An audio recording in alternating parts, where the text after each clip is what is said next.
राजा विक्रम और रानी सुदेशना की दर्द भरी कहानी।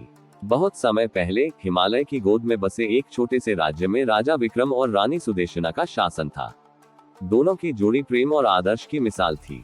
उनके राज्य में शांति थी और प्रजा उन्हें माता पिता की तरह पूजती थी। परंतु उनकी सबसे बड़ी अधूरी इच्छा थी संतान का सुख।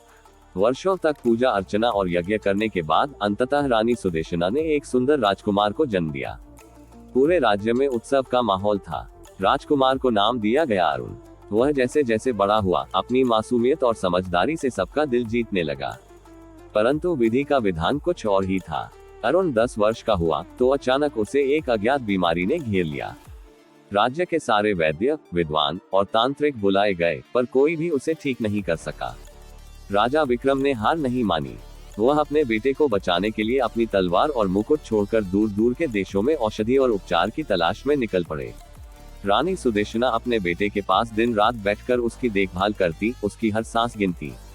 कुछ महीनों बाद राजा विक्रम एक दिव्य औषधि लेकर लौटे, लेकिन जब वह महल पहुंचे तो महल का सन्नाटा उनकी आत्मा को चीर गया। उनके बेटे अरुण की चिता की आग बुझ चुकी थी। रानी सुदेशना गहरे शोक में चली गई और कुछ ही दिनों में अपना प्राण त्याग दिया। राजा विक्रम के लिए यह सब सहन करना असंभव हो गया। उन्होंने अपना राज्य त्याग दिया और हिमालय की ओर निकल गए, जहां उन्होंने अपना जीवन तप और ध्यान में व्यतीत किया। उनकी कहानी आज भी लोगों को याद है। लोग कहते हैं कि जब हिमालय में बर्फ गिरती है तो उसमें राजा विक्रम के आंसुओं का प्रतिबिंब होता है, और जब हवा चलती है तो उसमें रानी सुदेशना के विलाप की गूंज सुनाई देती है। उनकी प्रेम और त्याग की कहानी सदियों तक लोगों की आंखों में आंसू लाने के लिए जीवित रहेगी। तो दोस्तों, वीडियो अच्छी लगी हो तो वीडियो को लाइक करो, चैनल को सब्सक्राइब करो और बेल आइकन वाले बटन पर क्लिक करो और नोटिफिकेशन में ऑल पर क्लिक करो।